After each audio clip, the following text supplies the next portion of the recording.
নমস্কাৰ বন্ধুসকল দেশৰ অন্য ঠাইৰ লগতে অসমতো আধাৰ কাৰ্ড বনোৱা প্ৰচেছ আৰম্ভ হৈছে বিভিন্ন পোষ্ট অফিচ হোক বা বেংকত আধাৰ কাৰ্ডৰ ফৰ্ম দি থকা হৈছে আপোনালোকে বহুতে হয়তো গম পাইছে আৰু এই বিষয়ক লৈ ইউটিউবত বহুত ধৰণৰ ভিডিও আপলোড হৈছে আজি মই আপোনালোকক সেই বিষয়ে নকৈ আধাৰ কাৰ্ডৰ যিখন ফৰ্ম আপোনালোকে ডাউনলোড কৰি লৈছে বা ফৰ্মখন যিখন লৈছে এই ফৰ্মখন আপোনালোকে একো ভুল নোহোৱাকৈ কাৰেক্টলি কেনে ধৰণে ফিল আপ কৰিব এই সম্পৰ্কে মই কম আৰু সেই সম্পৰ্কে এই ভিডিওটো মই বনাইছো আপোনালোকে যদি মোৰ ভিডিওটো ভাল পায় তেতিয়াহলে লাইক বাটনটো প্লিজ এবাৰ ক্লিক কৰিব আৰু যদি মোৰ চেনেলটো এতিয়ালৈ সাবস্ক্ৰাইব কৰা নাই নিশ্চয় সাবস্ক্ৰাইব কৰিব এতিয়া হক ভিডিওটো আৰম্ভ কৰো আধাৰ কাৰ্ডৰ ফৰ্মখন আপোনালোকে অফলাইনও ল'ব পাৰে আৰু আধাৰ কাৰ্ডৰ ফৰ্মখন আপোনালোকে অনলাইনও ডাউনলোড কৰি ল'ব পাৰে অনলাইন যদি আধাৰ কাৰ্ডৰ ফৰ্মখন আপুনি ডাউনলোড কৰিব বিচাৰিছে তেতিয়াহলে কম্পিউটাৰৰ যিকোনো এটা ব্ৰাউজাৰত গৈ তাত আপুনি টাইপ কৰিব আধাৰ কাৰ্ড ফৰ্ম ডাউনলোড আধাৰ কাৰ্ড ফৰ্ম যেতিয়া ডাউনলোড বুলি আধাৰ কাৰ্ড ফৰ্ম ডাউনলোড ক্লিক কৰিব তেতিয়া আপোনাৰ প্ৰথম যেটো লিংক আহিব ডাউনলোড ফৰ্ম UIDAI হে জাস্ট হেইটোত ক্লিক কৰি দিলেই হ'ল হেইটোত ক্লিক কৰি দিলে আপোনাৰ এটা পেজ ওলাব যত আপোনাৰ ক্লিয়াৰলি ডাউনলোড লিংকটো দিয়া থাকিব ইয়াতে চাওক আধাৰ এনৰোলমেন্ট কাৰেকচন ফৰ্ম এখন ফৰ্মত আপোনাৰ আধাৰ কাৰ্ড যদি আগতে বনোৱা আছে আৰু আপোনাৰ যদি ফুল হৈছে কাৰেকচন কৰিব পাৰে লগতে আপুনি যদি নতুনকৈ আধাৰ কাৰ্ড বনাব যায় আছে তেতিয়াহলে এখন ফৰ্ম কামত আহিব তো বাস আপুনি এই লিংকটোত এটো যেটো PDF ৰ লিংক দিয়া আছে এটোত ক্লিক কৰিলে আধাৰ কাৰ্ডৰ ফৰ্মখন ডাউনলোড হৈ যাব অলৰেডি মই ফৰ্মখন ডাউনলোড কৰি থৈছো ইয়াতে এখন যিখন আধাৰ কাৰ্ডৰ ফৰ্ম এটি আধাৰ কাৰ্ডৰ ফৰ্মখন আপুনি আপোনালোকক মই কম কি ধৰণে ইয়াক ভালকে ফিল আপ কৰিব এতিয়া হক ভিডিওটো আপোনালোকে মন দি চাব 3 নম্বৰ কলমৰ পৰা আমাৰ আৰম্ভ হ'ব 1 নম্বৰত প্ৰি এনৰোলমেন্ট আইডি যদি আধাৰ কাৰ্ডৰ আপুনি অলৰেডি আধাৰ কাৰ্ড আছে আপুনি এখন কাৰেকচন মই আগতে কৈছো কাৰেকচনৰ কাৰণে ইউজ কৰিব পাৰি গতিকে প্ৰি এনৰোলমেন্ট আইডি বা 3 নম্বৰ এইবিলাক আপোনাৰ তেতিয়া প্ৰয়োজন হ'ব বৰ্তমান আপুনি যেটো নতুনকৈ এপ্লাই কৰিব যাইছে 1 নম্বৰ কলম আৰু 2 নম্বৰ কলমটো আপোনালোকৰ কাৰণে প্ৰয়োজন হয় 3 নম্বৰ কলম ফুল নেমটো আপুনি ইয়াতে লিখিব ফুল নেমটো ক্যাপিটেল লেটাৰত লিখিব আপোনালোকে 4 নম্বৰত হৈছে জেন্ডাৰ মেল ফিমেল বা আপোনাৰ ট্ৰান্সজেন্ডাৰ আপোনাৰ যোনটো হয় হেতু আপুনি টিক মাৰ্ক কৰি দিলে হ'ব 5 নম্বৰত আপুনি এজটো লিখিব লাগিব আপোনাৰ এজ কিমান হৈছে আৰু আপোনাৰ ডেট অফ বাৰ্থটো লিখিব লাগিব এটা ডেট অফ বাৰ্থটো ইয়াতে দুটা অপচন আছে ডিক্লেয়াৰ্ড আৰু ভেৰিফাইড ডিক্লেয়াৰ্ড মানে যদি আপোনাৰ ডেট অফ বাৰ্থৰ কোনো ধৰণৰ প্ৰুফ নাই এনেকুৱা কোনো ডকুমেন্টছ নাই তেতিয়াহলে আপোনাক ইয়াতে ক্লিক কৰিব লাগিব ডিক্লেয়াৰ্ড বুলি আৰু যদি আপোনাৰ ডেট অফ বাৰ্থৰ ডকুমেন্টছৰ প্ৰুফ আছে তেতিয়াহলে আপুনি ভেৰিফাইডত ক্লিক কৰিব নেক্সট যেটো 6 নম্বৰ এড্ৰেছ হৈছে 6 নম্বৰৰ যেটো কলম আছে 6 নম্বৰৰ কলমত ইয়াতে লিখিছে care of daughter of son of wife of husband of আপুনি যদি আপোনাৰ দেউতা আছে বা আপোনাৰ যদি গৃহিণী হয় তেতিয়ালে হাজবেন্ডৰ নাম বা আপোনাৰ কেয়াৰ অফ তো আপোনাৰ যেটো আপোনাৰ তাতে এপ্লিকেবল হয় হেতু আপুনি ইয়াতে লিখিব লাগিব বাকি দেখিল হাউস নম্বৰ ষ্ট্ৰীট ল্যান্ডমাৰ্ক আপোনাৰ এৰিয়া বা লোকেলিটি আপোনাৰ village town post office district তো সাব ডিস্ট্ৰিক্ট ষ্টেট তো এইবিলাক গুটে আপুনি দিব লাগিব ইমেইল এটা আপুনি দিব লাগিব ইমেইল আৰু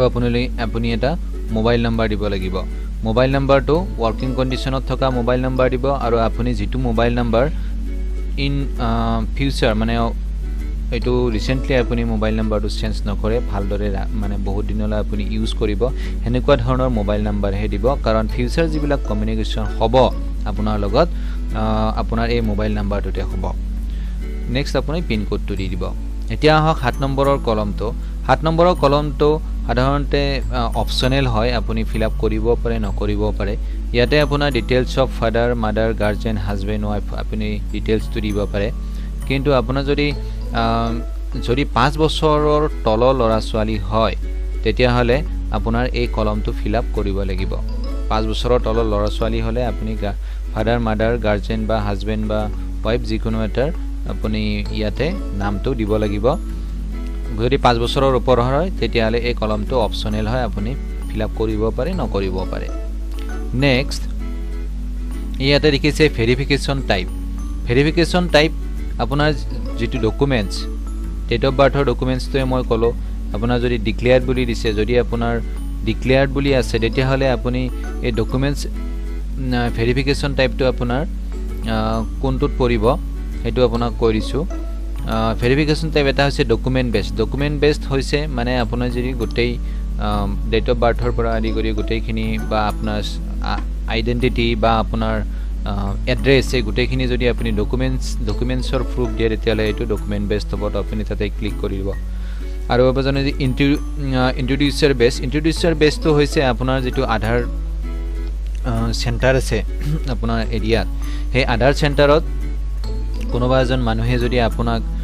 ইণ্ট্ৰডিউচ কৰে বা তেওঁ যদি নিজে আপোনাক চিনি পায় বুলি ইণ্ট্ৰডিউচ কৰে তেতিয়াহ'লে সেইটো ক্ষেত্ৰত আপুনি এইটো বক্স ক্লিয়াৰ কৰি ক্লিক কৰিব আৰু যদি আপোনাৰ হেড অফ ফেমিলি মানে আপোনাৰ ডকুমেণ্টেল প্ৰুফ নাই কিন্তু হেড অফ ফেমিলিয়ে যদি আপোনাৰ সেই প্ৰুফটোৰ কাৰণে ৰেছপঞ্চিবিলিটি লয় তেতিয়াহ'লে হেড অফ ফেমিলিত আপুনি ক্লিক কৰিব ইয়াতে লেখাও আছে যদি আপোনাৰ ডকুমেণ্টেল প্ৰুফ নাই তেতিয়াহ'লে ইণ্ট্ৰডিউচাৰ বা হেড অফ ফেমিলি আপুনি চিলেক্ট কৰিব লাগিব আৰু যদি প্ৰুফ আছে তেতিয়াহ'লে ডকুমেণ্ট বেছড আপুনি দিব লাগিব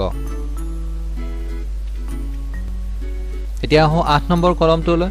8 নম্বৰ পইণ্টটোলৈ 8 নম্বৰ পইণ্টত আছে ফৰ ডকুমেণ্ট বেছড আপুনি যদি ডকুমেণ্ট ছাবমিট কৰিছে গোটেই এড্ৰেছৰ কাৰণে হওক বা আইডেণ্টিটি প্ৰুফৰ কাৰণে হওক বা ডেট অফ বাৰ্থৰ কাৰণে হওক তেতিয়াহ'লে আপুনি এইটো কলম ফিল আপ কৰিব লাগিব আপুনি যদি ডকুমেণ্ট দিছে কি টাইপৰ ডকুমেণ্ট দিছে POI মানে প্ৰুফ অফ আইডেণ্টিটি আপুনি আপোনাৰ আইডেণ্টিফিকেশ্যনৰ কাৰণে কি ডকুমেণ্টছ দিছে এতিয়া আইডেণ্টিফিকেশ্যনৰ কাৰণে কি ডকুমেণ্টছ দিব লাগিব কি ডকুমেণ্টছ ইয়াতে লিষ্টত পৰে সেই গোটেইখিনি ছেকেণ্ড পেজটোত আপোনাৰ ফৰ্মখনৰ দিয়া আছে ছেকেণ্ড পেজটো ইয়াতে আপুনি পাই যাব যে এনেকৈ ইয়াতে POI ডকুমেণ্টছ মানে প্ৰুফ অফ আইডেণ্টিটি ডকুমেণ্টছত আপোনাৰ কি ডকুমেণ্টছ পৰিব ইয়াৰে যিকোনো এটা আপোনাৰ তাত থাকিলেই হ'ব আপুনি আপোনাৰ তাত যিটো আছে সেইটো আপুনি দিব POA প্ৰুফ অফ এড্ৰেছ আপোনাৰ এড্ৰেছ প্ৰুফৰ কাৰণে আপুনি কি দিব তাৰো লিষ্টখন তলত দিয়া আছে আপুনি লিষ্টখনত চেক কৰি চাব কি ডকুমেণ্টছ আপুনি সিহঁতে একচেপ্ট কৰে আপুনি সেই হিচাপত এটা ডকুমেণ্ট ছাবমিট কৰিলেই হ'ব নেক্সট আছে DOB ডেট অফ বাৰ্থ আপুনি যে আপোনাৰ ডেট অফ বাৰ্থ যেটো তাৰ আপোনাৰ বাৰ্থ সাৰ্টিফিকেট হওক বা SSLC সাৰ্টিফিকেট হওক আপুনি ইয়াতে জমা মানে দেখাব লাগিব আপুনি ডেট অফ বাৰ্থৰ কাৰণে কি ডকুমেণ্টছ ছাবমিট কৰিছে নেক্সট আহিছে POR এইটো অপচনেল হয় আপুনি ফিল আপ কৰিব পাৰে নকৰিব পাৰে নেক্সট 9 নম্বৰ কলম যেটো ফৰ ইন্ট্ৰডিউচাৰ বেছড ইন্ট্ৰডিউচাৰ আধাৰ নাম্বাৰ তো আপোনাৰ যদি ডকুমেণ্টছ নাই ইন্ট্ৰডিউচাৰে আপোনাক ইন্ট্ৰডিউচ কৰায় তেতিয়াহ'লে ইন্ট্ৰডিউচ যোনে কৰাইছে তাৰ আপোনাৰ আধাৰ নাম্বাৰটো ইয়াতে লাগিব আৰু যদি হেড অফ দি ফেমিলিয়ে আপোনাৰ ৰেছপঞ্চিবিলিটিটো লয় হেড অফ দি ফেমিলি ইয়াতে লিখিব লাগিব ফাদাৰে মাদাৰে না গাৰ্জেন নে হাজবেণ্ড না ৱাইফ কোনে আপোনাৰ ৰেছপঞ্চিবিলিটিটো লৈছে আৰু যিজনে লৈছে তাৰ আধাৰ নাম্বাৰটো ইয়াতে দিব লাগিব next I hereby confirm in next to line আছে I hereby confirm the identity and address of আপোনাৰ নামটো ইয়াতে দিব লাগিব as being true বাকি আপুনি ইয়াতে introducer head